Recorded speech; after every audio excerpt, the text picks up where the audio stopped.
우리 좌우 옆분과 인사 나누시다. 그대가 있음에 내가 있고, 내가 있음에 그대가 있고, 그대가 있음에 우리 교회가 있고, 이 나라 민족이 있습니다. 그리고 사랑하고 축복합니다.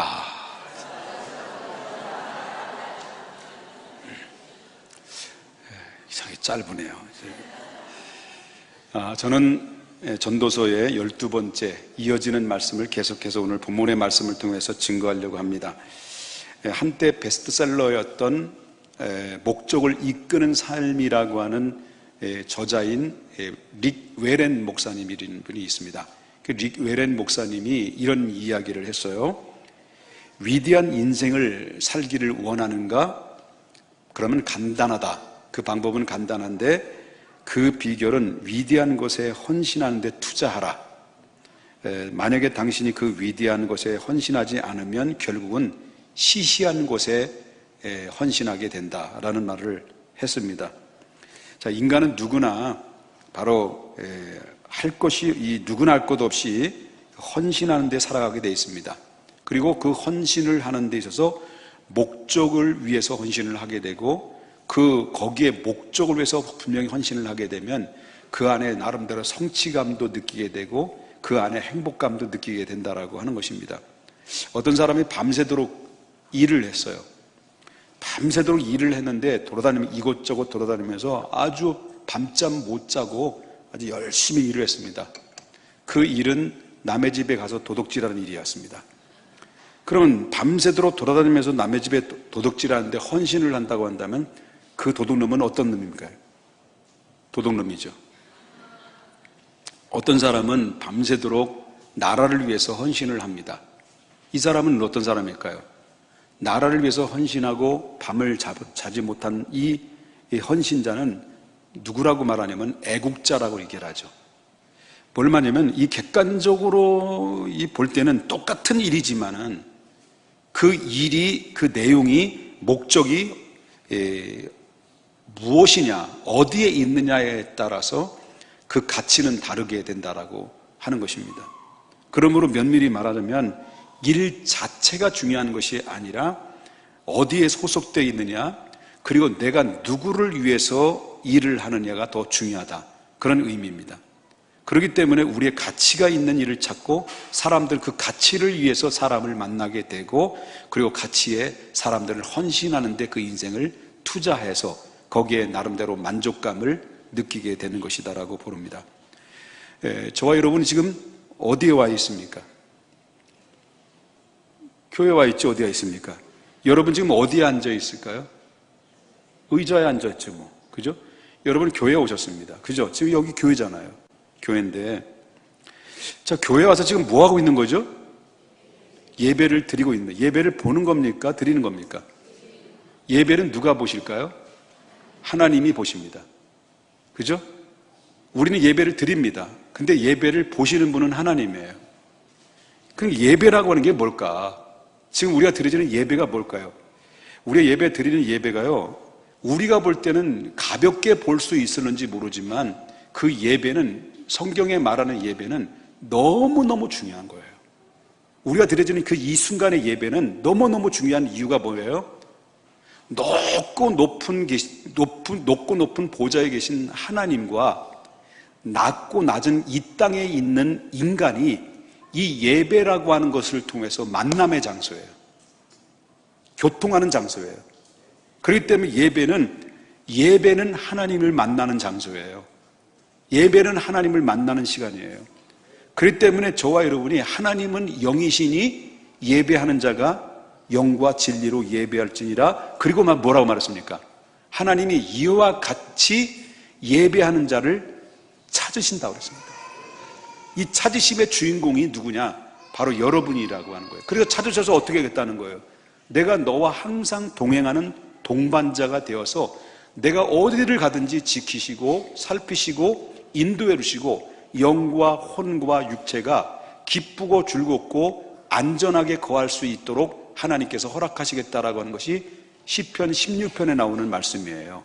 그만큼 예배라고 하는 것은 너무너무 중요하다. 그걸 이야기합니다. 그렇기 때문에 여러분이 이 시간 예배를 드리는 예배가 교회를 찾아왔어요. 그리고 교회 찾아오죠. 기도하고 준비했어요. 그리고 하나님을 찬양합니다.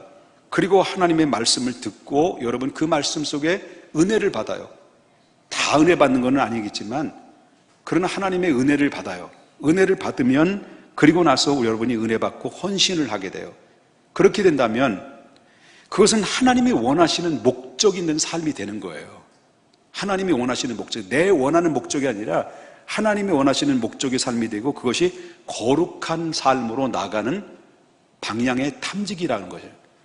그리고 그 예배를 통해서 우리의 모든 인생의 문제가 하나씩 하나씩 풀려나가는 거예요. 그래서 여러분 성공하길 원하느냐, 축복받기를 원하느냐, 여러분 자녀들이 형통하길 원하느냐, 세계 열방 가운데 하나님 앞에 쓰임받는 그런 선도주자로서 세움받기를 원하느냐, 그렇다면 여러분 인생에 예배 승부를 걸면 반드시 후회하지 않는다는 거예요. 내가 만약에 헌신 예배 이런 설교를 하면요, 아멘 소리가 나와요. 졸리시죠? 예배 성공하시기 바랍니다. 예배 성공자가 되시기 바랍니다. 그러나 우리는 알죠. 예배 이렇게 잘 드려야 된다는 거. 예배가 오직 바로 축복의 비결이고 예배는 높고 높은 하나님과 낮고 낮은 우리 인간을 유일하게 만나시는 통로와 매개체라는 것을 다 알고 있죠. 그러나 실제로는 우리는 무엇을 위해서 살고 있는가라고 하는 겁니다. 예배를 드리고 있는 우리들이 무엇을 위해 살아가느냐. 자, 솔로몬이 지난주에서 계속 이어지는 말씀인데, 자, 사람들이 자기를 이제 여태까지 자기 인생을 살아오면서 자기를 살펴봤어요. 내가 부귀와 영화도 얻었고 많은 재물도 얻었고 수없는 명예를 얻었고 바로 돈을 금이 자기 돌처럼 여길 만큼 금이 어마어마하게 재산이 많았던 자기가 살아와 보니까 해 아래서 살았던 나의 인생은 헛되은 바람을 잡는 것처럼 허무한 것뿐이었다는 것을 자기 자신을 발견하죠. 뒤늦게 나이가 들어서 후회를 하죠. 그리고 나서 이제 나뿐만 아니라 오늘날 살아가는 보통 사람들의 모습을 한번 여기저기 돌아다니면서 관찰을 해본 거예요. 그럼 저들은 어떤 삶을 살아가는가? 해 아래서 하나님 없이 살아가는 인생들이 어떤 인생인가라는 것을 한번 쭉 관찰을 하면서 살펴보니까 사람들의 최고의 관심사가 뭐냐? 그걸 발견하겠어요. 솔로몬이. 그럼 사람들이 최고의 관심사가 뭐냐? 솔로몬이 발견한 최고의 관심사가 뭘까요? 뭐라고 생각합니까? 예? 왜 뭘까요?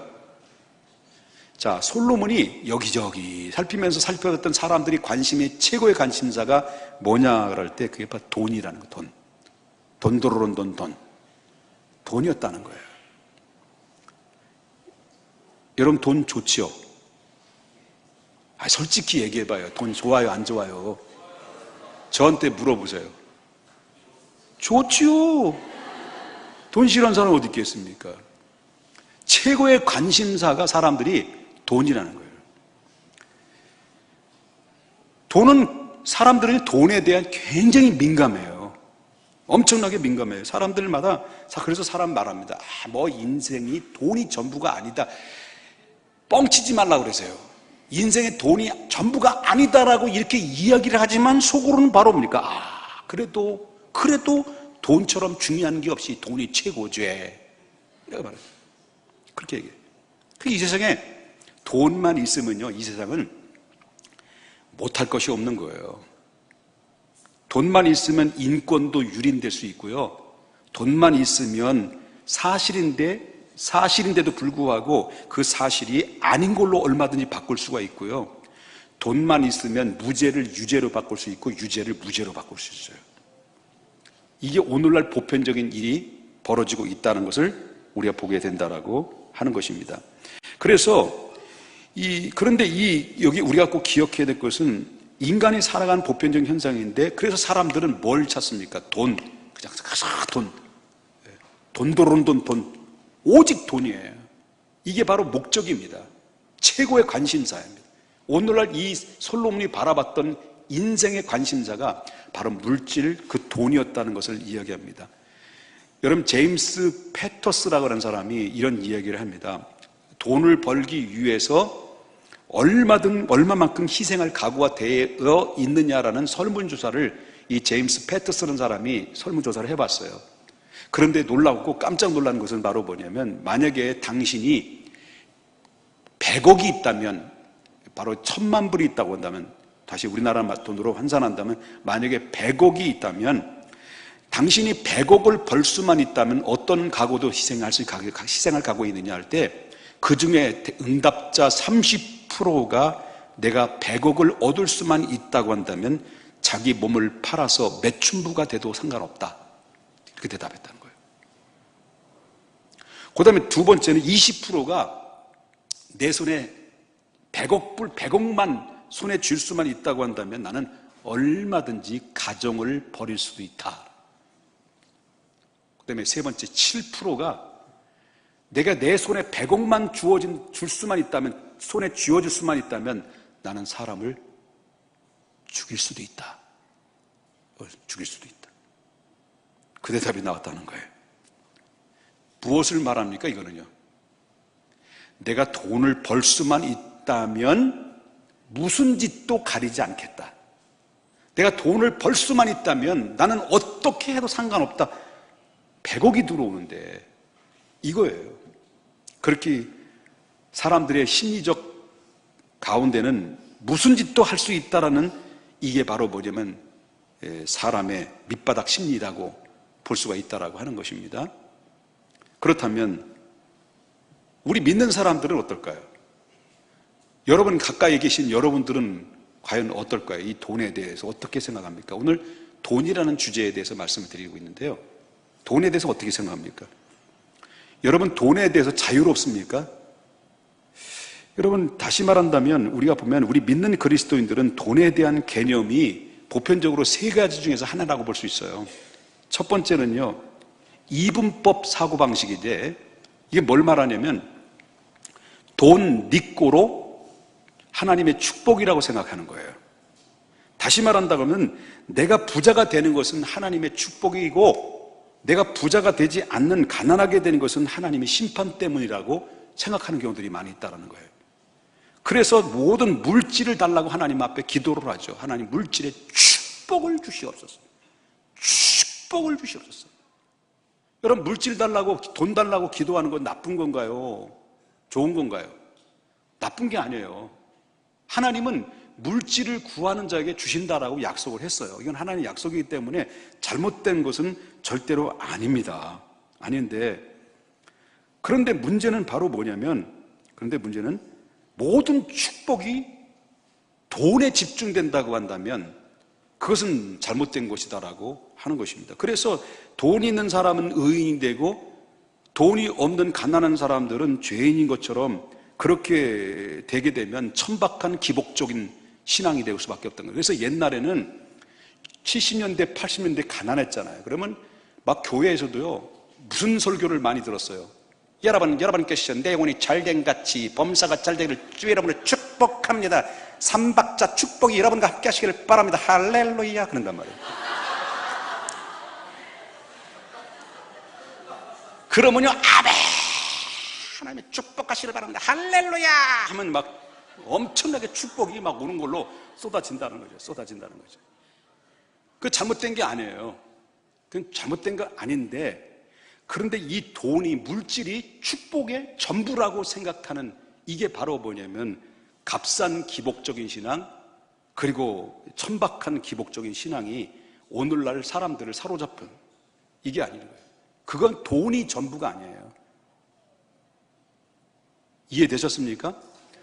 성도들 중에서는 이분법, 그런 사고방식이 있다는 거예요. 하나님이 내가 돈이 많으면 축복받아서 그런 것이고, 돈이 없으면 가난한 것은 하나님이 심판 때문에 그런 것이다라는 이 기복적인 원리, 이분법적인 사고방식을 배제해야 된다. 이게 바로 뭐냐면 옛날에 갖고 있었던 사고방식이다. 그럼 두 번째는 돈의 중립적인 관심입니다. 이거는 신학적 견해를 말한다면 청부론, 청빈론, 이렇게 얘기를 합니다. 그러니까 많이 벌으라는 거예요.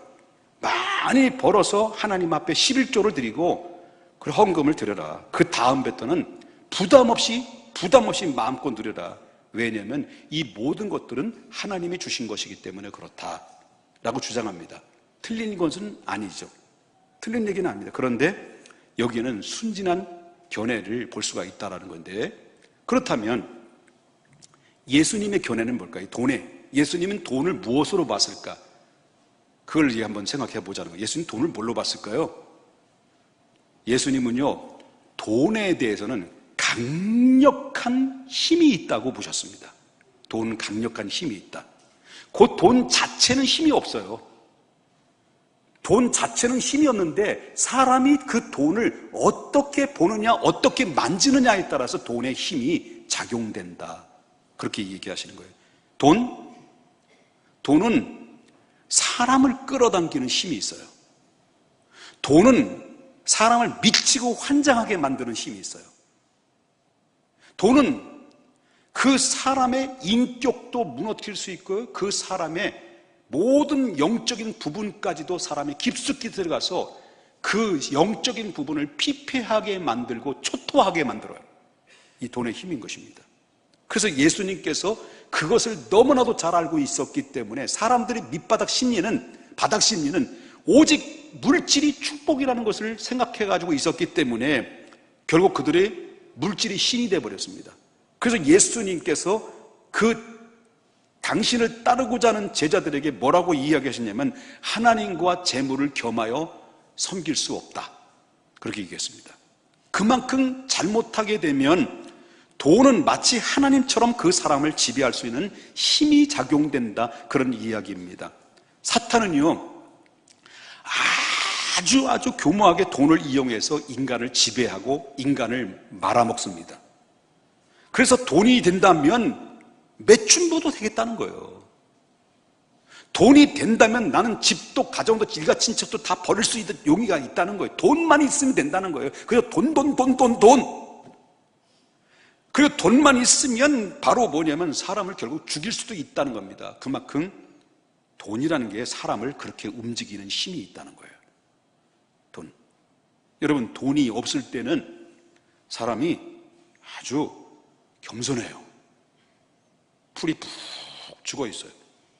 아주 잔잔하고 돈이 없으면 아주 조용해요. 그러다가 돈이 생기면요, 어깨에 훅가시가 빵빵하게 들어가지고 교만하기 시작하면서 결국 뭡니까? 돈이 많으면 뭐 보는 눈도 달라지는 거예요. 그리고 목소리도 톤이 높아요. 맨날 하다가 돈이 막 많으면 우와 하고 막 큰 소리 막 빵빵 치고요. 이게 돈의 힘이에요. 그게 돈만 많아봐야 자신감이 철철 넘쳐가지고, 교회도 말이에요, 돈이 돈이 있어요. 얼마 있어요? 100억도 안 되면서, 100억도 없으면서 막 교회에서 막 돈이 많은 곳으로 막 우와 해가지고 큰 소리 빵빵 치고 다니는 거. 옆에 분 인사합시다. 제발 자중해 주시옵소서. 돈 떨어지면요, 돈 떨어지면 어떻습니까? 그러다가 쫄딱 망해. 돈 떨어지면 어떡합니까? 마약에 약발 떨어져가지고 금단 현상으로 해서 이러는 거예요. 흐느적거리는 거예요. 이게 사람이 돈이에요. 돈. 솔직하게 말해보세요. 여러분, 돈이 있으면 얼마나 내 자신감이 철철 넘칩니까? 근데 돈 떨어져 보세요. 끙끙거리면서 결국 어떻습니까? 결국 금단 현상으로 바닥에 낭떠러져서 흐느적거리면서 요동치는, 이게 돈에 사로잡힌 사람들의 보편적인 모습들이라고 하는 거예요. 그러니까 돈 100억도 안 되면 자랑하지 마. 돈 많은 거. 100억 있어요? 100억? 100억도 없으면서 자랑. 사람이 돈이 움직이는 게 아니라 요즘 돈이 사람을 움직여요. 사람이 돈의 종이 되는 게 아니라 종이 되는데, 돈이 사람이 종이 돼야 되는데 사람이 뭐라고요? 내가 뭐라 그랬지? 사람이 돈의 종이 됐다는 거예요. 그래서 예수님이 제자들을 부를 때 너는 나를 따르라 했단 말이에요. 나를 따르라 했을 때 제자들이 예수님을 따라올 때 못 얻어버렸어요. 그때 제자들이 직업이 뭐예요? 어부예요. 어부인데 그들이 예수님의 말씀이 명령이 떨어졌어요. 오다가 떨어져서 너는 나를 따르라, 내가 사람을 낳는 어부가 되리라, 그 말씀을 딱 떨어지자마자 베드로를 위시해서 그 어부들의 출신들이 뭘 버린 거예요? 배와 그물을 버리고 예수님을 따랐어요. 그러면 그때 당시 배와 어부의 입장에서 볼 때 배와 그물은 뭐예요? 생계수단이에요. 배와 그물은 재산이에요. 재산 복록 1호예요. 그런데 제자들이 배와 그물을 버리고 예수님을 따랐다? 예수님을 따랐다는 그 말의 의미는요, 예수님, 당신은 나의 주인입니다. 나는 당신의 종입니다. 이제부터는 내 것이 아무것도 없습니다. 내 생명도, 내 생각도, 내 재능도, 이 모든 소유는 이제부터는 다 당신의 것입니다 라고, 이런 고백이 버렸다는 의미는 다 들어있는 거예요. 지금까지 내 것이라고 생각했던 것을 단절한다는 의미고요, 예수님을 따른다는 것은 예수님 믿고 그분을 따르기 위해서 결심했다고 한다면 뭐부터 포기해야 되냐면 그 물질의 주인으로부터 벗어나야 된다는 거예요. 그러지 않으면 주님을 따를 수가 없다는 거예요. 그래서 두 주인을 섬길 수 없는 거예요. 왜 우리가 주일날 교회 안 나오고, 왜 주일날 예배 드리는 시간에 직장 가서 왜 돈을 벌고 주일날 문 열고 가게 문을 열고 돈을 버느냐는 거예요. 정말 믿음이 있다면, 정말 제대로 된 믿음이 있다면 그 포기해야 되는 게 정상이잖아요. 포기 속에는, 잘 들어야 됩니다, 나는 포기했는데 주님은 우리를 포기라고 생각하지 않고 하나님 포기 속에는 하나님의 약속이 들어있다는 거예요. 그걸 몰라요. 그렇다면 이 돈을 다 뭐 버리라는 거냐? 뭐 돈을 포기하라 뭐 그런 거. 그러면 돈 가지고 있었던 건 저금 통장 다 깨가지고 돈 찾아가지고, 우리의 옥상도 없는데 저기 2층에 여기 와서 막 돈을 막 뿌리라는 건가? 그건 아니죠. 돈을 버리라는 게 아니라, 분명한 것은 하나님께서 일단 우리를 부르실 때는 일단은 돈의 올무에서 벗어나라, 돈이 인생의 전부라는 그 생각과 사고에서 벗어나라, 그것을 우리를 빼내요. 그리고 나서 다음엔 뭐냐? 우리 그 돈의 인생의 전부라고 하는 사고방식에서 다 빼내고 난 다음에 그때부터 하나님이 뭐냐? 예수 그리스도로 이름으로 다시 내게 주시는 거예요. 이게 바로 영적인 원리라고 보는. 여러분, 이 원리는 무엇을 보면 아냐면 아브라함과 이삭을 보면 알아요. 아브라함이 하나님 앞에 불었을 때는 75세에 부름 받았어요.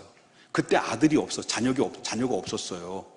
자녀가 없었는데, 그런데 나이가 99세가 됐는데도 자식이 없었는데, 아니 주시려면 75세 좀 힘이 남아있을 때 하나님이 주시면 얼마나 좋을까요? 그런데 99세 때 할 때 그때 100세의 아들을 하나님 허락하신 거예요.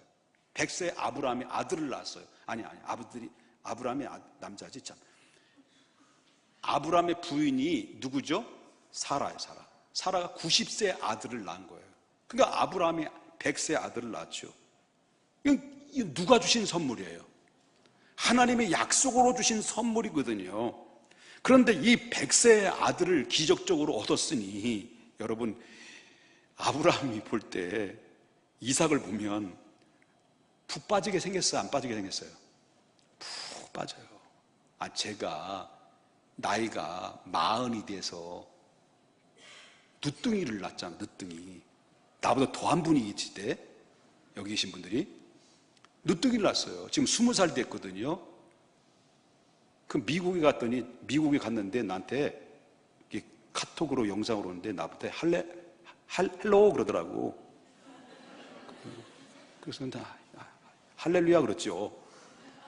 근데 얼마나 이뻐요. 늦게 나니까. 죽을 고비를 넘겼던 아이인데, 그리고 얼마나 귀합니까? 걔만 보면 우린 그 죽음의 사설을 여러 번 뛰어넘고 낳은 아이예요. 그리고 얼마나 이뻐. 눈에 보기에도 아까운 건데. 근데 이 100세의 아들을 얻었어. 나는 딸이 셋이나 있지. 아들 딱 독자 얻었어요. 그러니 기적적으로 얻은 그 자식에 푹 빠질 수밖에 없는 거죠. 아주 빠져도 보통 빠진 게 아니에요. 지금까지 이삭은 아브라함은 그 자식 이삭을 바라볼 때마다 이 자식은 내 자식이다, 내 소유다, 그렇게 생각해요. 그래서 이 자식은 내 자식이고 내 소유다, 눈에 보기에도 아깝다, 아이고, 그 자식을 볼 때마다 아이고 내 새끼, 아이고 아들 왔죠? 제발 여러분 아들 좀 그러지 말아요.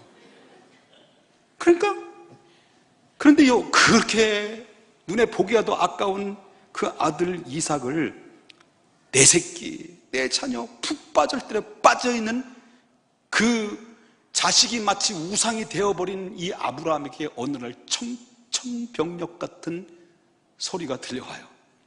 아브라함아, 예 하나님, 너는 모리아에 라고 하는 산에 너의 독자 아들을 데리고 가 나에게 그 아들을 번제로 드려라. 죽여라. 각을 떠라.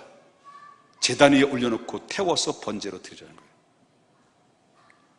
자, 이 말을 만약에 듣는다면 기절할까요? 기절할까요? 기절초풍하는 거죠. 청천벽력 같은 소리를 들어요. 아브라함은 그 소리를 듣고 고민에 빠져요. 야, 이거 어떻게, 큰일 났다. 만약에 어차피 드려도 하나님이 데려, 안 드려도 순종하지 않아도 들어갈 건데, 고민에 빠지면서 자기가 속상인 거예요. 생각한 거예요. 내가 100세의 아들을 낳을 수 있는 힘이라는 게 전혀 없고, 인간의 힘으로 불가능하고, 인간의 수단도 불가능했는데, 100세의 아들을 이 100세 내가 아들을 주신 것은 이건 내 힘으로 난 것이 아니고 하나님이 약속으로 주셨는데, 나는 그것이 마치 내 소유인 것처럼, 내 것인 것처럼 살아왔던 나의 모습들을 뒤돌아보기 시작합니다. 주님 것을 내 것이라고 고집하며 살아왔네. 금은 모아 자녀들까지 주님 것을 내 것이라. 못 내 것이었다는 거예요. 그런데 생각해 보니까 그게 내 건이 아니었구나. 그래서 결국 이 아브라함은 그 아들을 결심을 하고 그 아들을 바치기로 결심을 해요. 그리고 모리아산에 데리고 와서 그 아들을 제단 위에 올려놓고 칼로 찌르려고 탁 찔리는 순간, 그때 하늘에서 음성이 들려와요. 아브라함아, 아브라함아. 창세기 21장 11절에 보니까 아브라함아, 아브라함아 하는지라. 아브라함이 주님 내가 여기 있습니다. 그 16절에 보니까 여호와 하나님이 나를 가리켜 맹세하기는 내가 이같이 행하여 내 아들 내 독자라도 아끼지 아니했으니 내가 내게 큰 복을 주고 내 씨를 크게 번성하여 하늘의 별같이 많아질 것이고 바다의 모래알처럼 하게 될 것인데 내 씨가 대적의 성문을 차지하리니 내 씨로 말미암아 천하 만민이 복을 받게 될 것이다. 내가 나의 말을 준행하였습니다. 이런 말을 해요. 이 말은 무슨 말이냐면 이삭은 내 것입니다. 이삭은 내 것이야, 내 것이야. 어이구 내 새끼. 이렇게 했던 아브라함이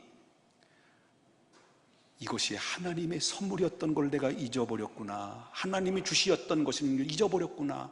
그걸 깨달았고 그 깨달은 것을 하나님께 순종하려고 해서 하나님 앞에 드리려고 했는데 하나님이 그것을 이미 드리기 시작할 때부터 이미 받으셔서 그러면서 그 권리를 포기할 때 하나님이 그에게 새로운 약속을 허락해 주셨다라고 하는 거예요.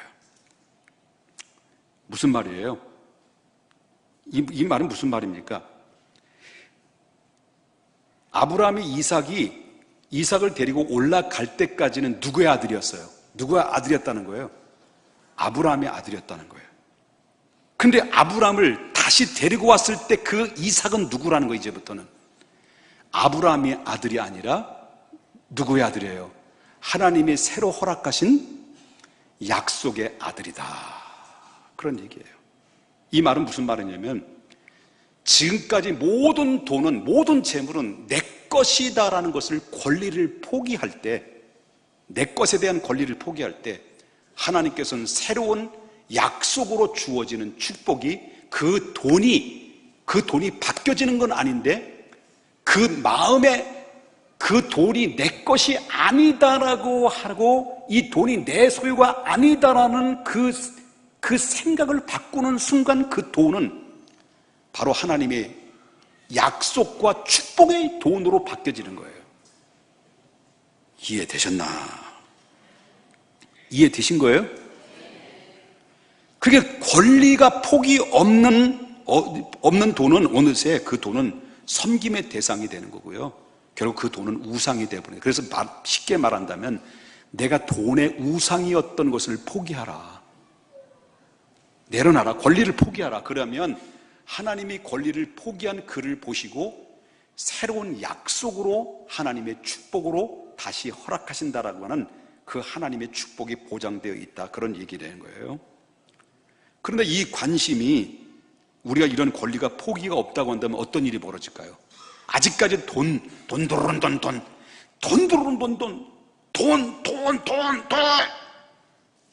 이걸 포기하지 않고 돈이 인생의 전부라고, 돈만 있으면 다 된다는 이 사고에서 권리를 포기하지 않는, 이 사고방식의 권리에서 포기하지 않는다면 어떻게 될까요? 그게 바로 뭐냐면 이제 10절에 나오는 말씀이에요. 10절에 뭐라고 나와요? 은으로도 만족함이 없다는 거예요. 10절 보겠습니다. 전도서 5장 10절 다 같이 한번 읽어보게요. 시작. 은을 사랑하는 자는 은으로 만족을, 풍요를 사랑하는 자는 소득으로 만족하지 아니하리니 이것도 헛되도 돼. 자, 액수예요. 자, 인간이 얼마나 가지면 여러분 행복할까요? 5억? 아니면 10억? 100억 정도 있어야 행복하나요? 돈 별로 안 좋아하세요?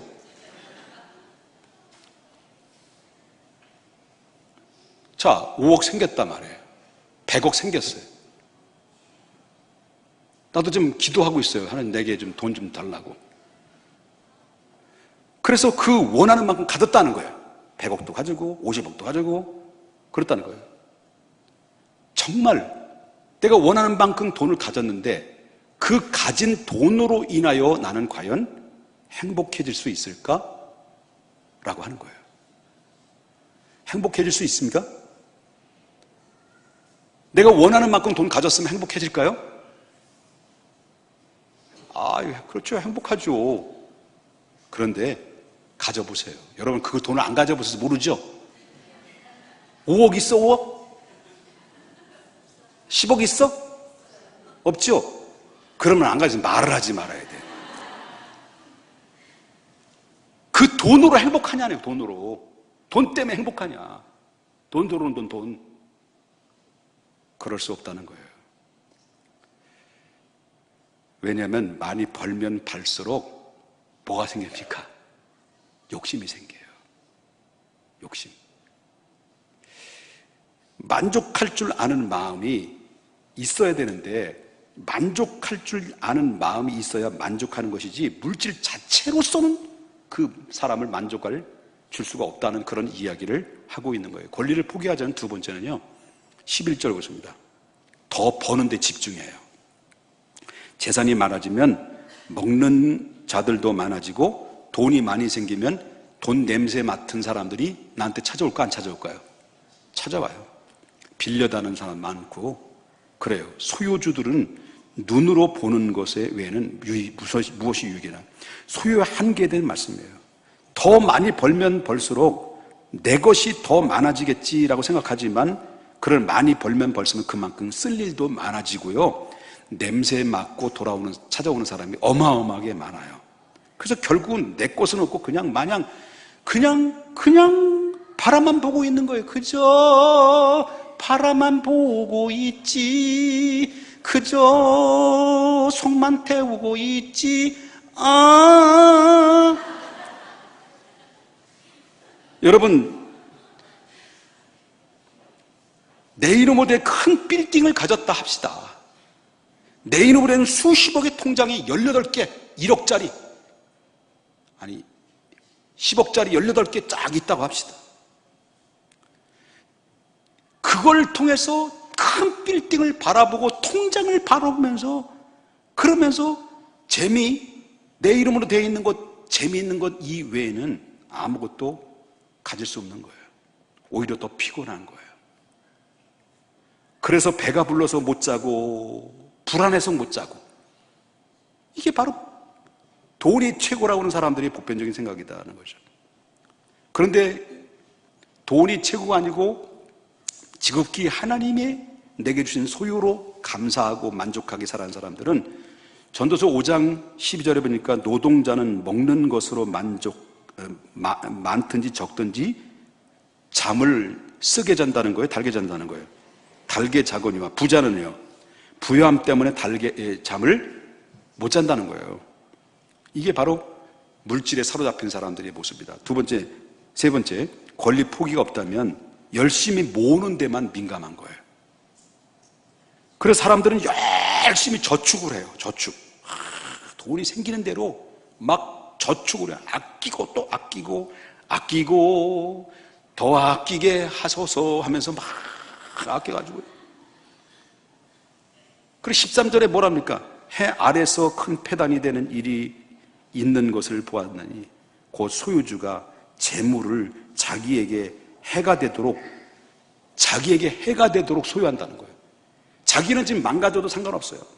자기는 있는 돈 없는 돈 아끼고 못 입고 막 열심히 돈을 모은 거대로 막 저축을 해요. 막 저축을 은행에 막 담보로 쌓아놔요. 모아놓기만 하는 거예요. 그런데 그 결과로 가져다 주는 게 뭐냐? 15절입니다. 15절. 그가 모태에서 벌거벗고 나왔은즉 그가 나온 대로 돌아가고 수고하여 얻은 것은 뭐예요? 아무것도 자기의 손에 가지고 하지 못한다. 뼈가 빠지도록 일을 하고 자기 집은 큰 빌딩을 가지고 있어요. 자기는 큰 빌딩 가지고 있고 좋은 저택 가지고 있는데, 근데 자기는 다 세를 주고 자기는 학구방 많은 데서 가서 라면 끓여 먹고 있는 거예요. 라면. 이게 사람이냐는 거예요. 이런 모습을 봤다는 거예요. 지금 이렇게 살다 보니까 그동안 쓰고 그리고 아끼는 얘가 어두운 데서 먹고 라면 끓여 먹다가 돈은 많은데 그 돈 때문에 돈 더 저축하려고 그러다가 병들고 분노가 생겨서 결국 아무것도 쓰지 못하고 그냥 고스란히 그 모아뒀던 것을 누구에게 줍니까? 다 나눠주고 자기는 빈 털터리로 빈 몸으로 가는 초라한 인생이, 이게 바로 자기를 내려놓은 권리 포기하지 않은 사람이 나타나는 현상이다. 지금 이 말을 하는 솔로몬은요, 한평생 부귀와 영화를 다 소유했던 사람이에요. 그만큼 돈을 많이 가졌고요. 여러분, 금덩어리가 얼마나 많이, 마치 돌덩어리처럼 많았고요. 명예, 지혜, 사업, 세상에 그 어떤 말로도 표현할 수 없을 만큼 역사상 전후무한 만한 이 솔로몬이 다 가지고 누려봤지만 자기 결론은 뭐예요? 그것이 결국 나에게 행복을 주지는 못했다. 그거예요. 그는 돈에 대해서 사람들이 얼마나 잘못된 생각을 가지고 있다는 것을, 그리고 잘못된 곳에 붙들려 있다는 것을 알고 이것부터 깨달으라 라고 말해요. 그 솔로몬이 처방 내린 처방이 바로 뭐냐? 진정한 만족은 하나님이 주시는 것이다. 이게 솔로몬의 처방이에요. 진정한 만족은. 자, 18절을 보겠습니다. 다 같이 한번 읽어보겠습니다. 시작. 사람이 하나님께서 그에게 주시는 바 그의 일생 동안 먹고 마시는 해 아래서 산 수고 중에서 낙을 보는 것을 선하고.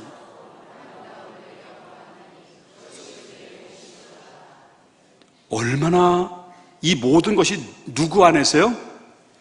하나님 안에서. 하나님께서 주시는 것을 먹고 일생 동안 살아갈 때, 먹고 마실 때 그 안에서 낙이 있고 선이 있고 그 다음에 아름다움이 있어. 낙선 아름다움이 있다는 거예요.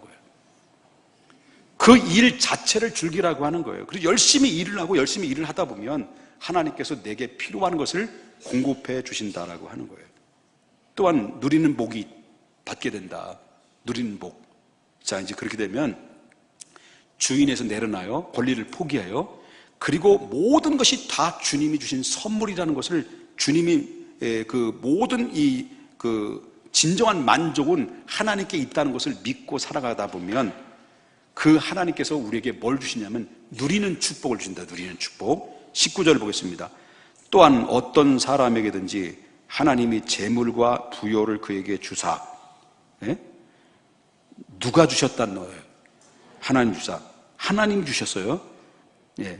등이 뭐하게 하시고 누리게 하시고 그 다음에 제 몫을 받아 수고함으로 뭘 얻게 되고 즐거워하게 하신 것은 누구의 선물이라는 거예요? 하나님의 선물이라는 거예요. 할렐루야. 그러니까 아까 말했죠. 하나님이 우리를 불렀을 때 그 돈에 대한 주인의식을 버려라. 그러면 하나님이 책임지고 약속하마 너에게 만족할 수 있도록 주실 것이고 그 다음에 너희가 주는 것이 많든 적든 간에 누리며 즐거워하며 행복하게 할 수 있다. 그것이 하나님이 보장된 거 약속한 거예요. 믿습니까? 이게 바로 하나님의 선물이라고 하는 거예요. 그러나 버는 복만 받지 말고 무슨 복을 받으라는 거예요? 쓰는 복을 받아라. 진정한 부자가 누구인 줄 아십니까? 진정한 부자는요, 그저 모아놓기만 하는 거예요. 모아놓기만 하는 사람이 진정한 부자가 아니라 잘 쓰는 사람이 진정한 부자다 라고 하는 거예요. 그리고 너무 안달거리지 말라는 거예요. 안달거리지 마라. 20절에 보니까 뭐랍니까? 그는 자기의 생명의 날이 깊이 생각하지 아니하지.